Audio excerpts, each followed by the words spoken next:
Hello everyone, welcome to the next uni where you dream, we deliver. I am Shabana Iqbal and the topic of our today's grammar class is present perfect continuous tense.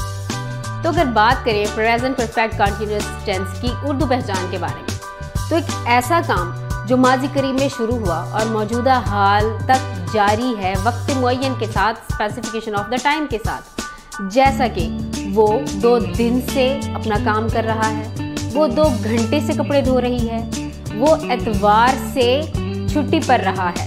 तो इस तरह के जुमले present perfect continuous के जुमले कहलाएंगे। You have to focus on 2 things इस sentence को पढ़ते हुए। वो क्या है? Since and for. सिंस को आप लगाएंगे स्पेसिफिकेशन ऑफ द टाइम के साथ, जहां बताया जाएगा कि एक स्पेसिफिकेशन वक्त की वो काम शुरू होने की कौन सी थी, और या फॉर आप वहां लगाएंगे जहां वक्त मुअय्यन नहीं होगा। हैज़ बीन और हैव बीन भी आप अकॉर्डिंगली यूज करेंगे कि ही शी इट के साथ आपने हैज़ बीन ऐड करना है और आई दे यू वी के साथ आपने हैव बीन ऐड करना है। तो चलते हैं सिंपल एफर्मेटिव सेंटेंस स्ट्रक्चर की तरफ। कुछ इस तरह से इसकी फॉर्मेशन होगी। सबसे पहले we have to add the subject plus has been plus verb की main form with ING plus object plus since for. Since लगाएंगे स्पेसिफिकेशन ऑफ द टाइम के साथ एंड फॉर लगाएंगे जहां स्पेसिफिकेशन ऑफ द टाइम नहीं होगी। तो इस स्ट्रक्चर को फॉलो करते हुए कुछ इस तरह से सेंटेंसेस जाकर बनेंगे। Ali has been teaching in university since 1995।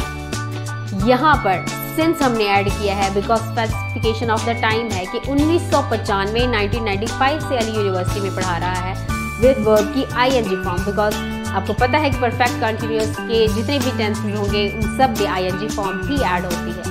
और अगर इसी तरह हम प्लूरल का जुमला बनाए तो बनेंगे कि they have been playing cricket in this stadium for months, कि वो महीनों से इस स्टेडियम में क्रिकेट खेल रहे हैं। तो स्पेसिफिकेशन ऑफ द टाइम नहीं है, इसलिए हमने कहा है कि फॉर मंथ्स, महीनों से। कौन सा महीना है ये स्पेसिफिकेशन नहीं है। तो अगर इसी तरह नेगेटिव सेंटेंस स्ट्रक्चर अगर हम देखें तो सिर्फ और सिर्फ has been and have been को स्प्लिट करके दरमियान में नॉट का एडिशन करना है और सिंपल एफर्मेटिव से ये नेगेटिव सेंटेंस कन्वर्ट हो जाएगा। बाकी सारा स्ट्रक्चर सेम रहेगा। तो कुछ इस तरह से हमारे सेंटेंसेस जाकर बनेंगे। Ali has not been teaching in the university since 1995।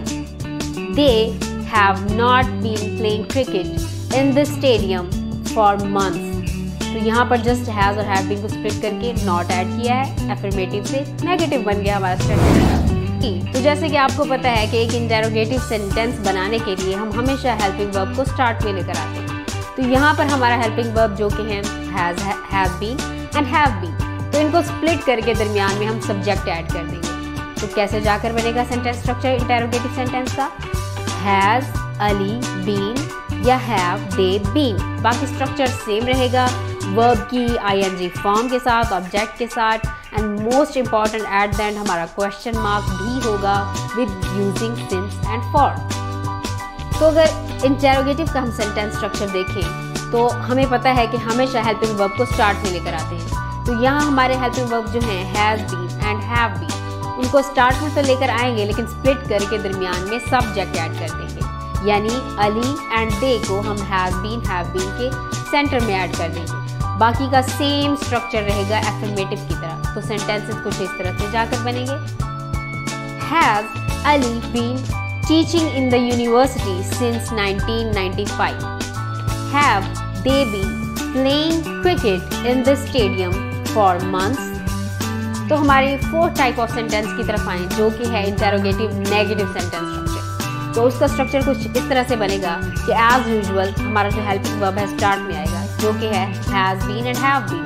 तो obviously has been have been को हम स्प्लिट करेंगे, उसके दरमियान में सब्जेक्ट और नॉट को ऐड करेंगे। यानी has plus subject plus not plus been, और इसके बाद वर्ब की ING form, object, since with question mark. तो सेंटेंसेस कुछ इस तरह से जाकर बनेंगे। Has Ali not been teaching in the university since 1995? Have they not been playing in the stadium for months? तो जो हमारा डबल इंटेरोगेटिव सेंटेंस स्ट्रक्चर है, सिंपली जो हमारा सिंपल इंटेरोगेटिव सेंटेंस स्ट्रक्चर है उसमें छोटा सा एडिशन WH वर्ड्स का और वो डबल इंटेरोगेटिव सेंटेंस स्ट्रक्चर बन जाएगा।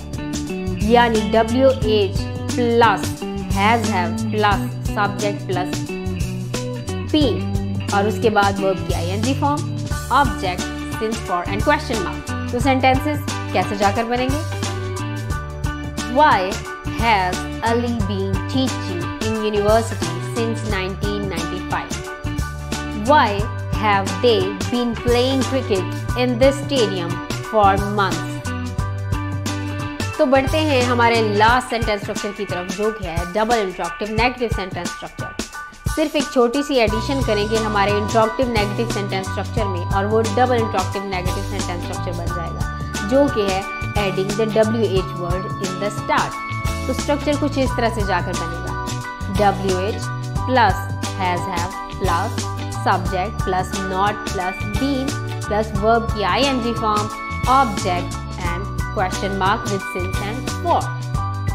Why has Ali not been teaching in university since 1995? Why have they not been playing cricket in this stadium for months? So, have you been learning grammar lessons since September? Have you been liking, commenting and sharing our grammar videos since September?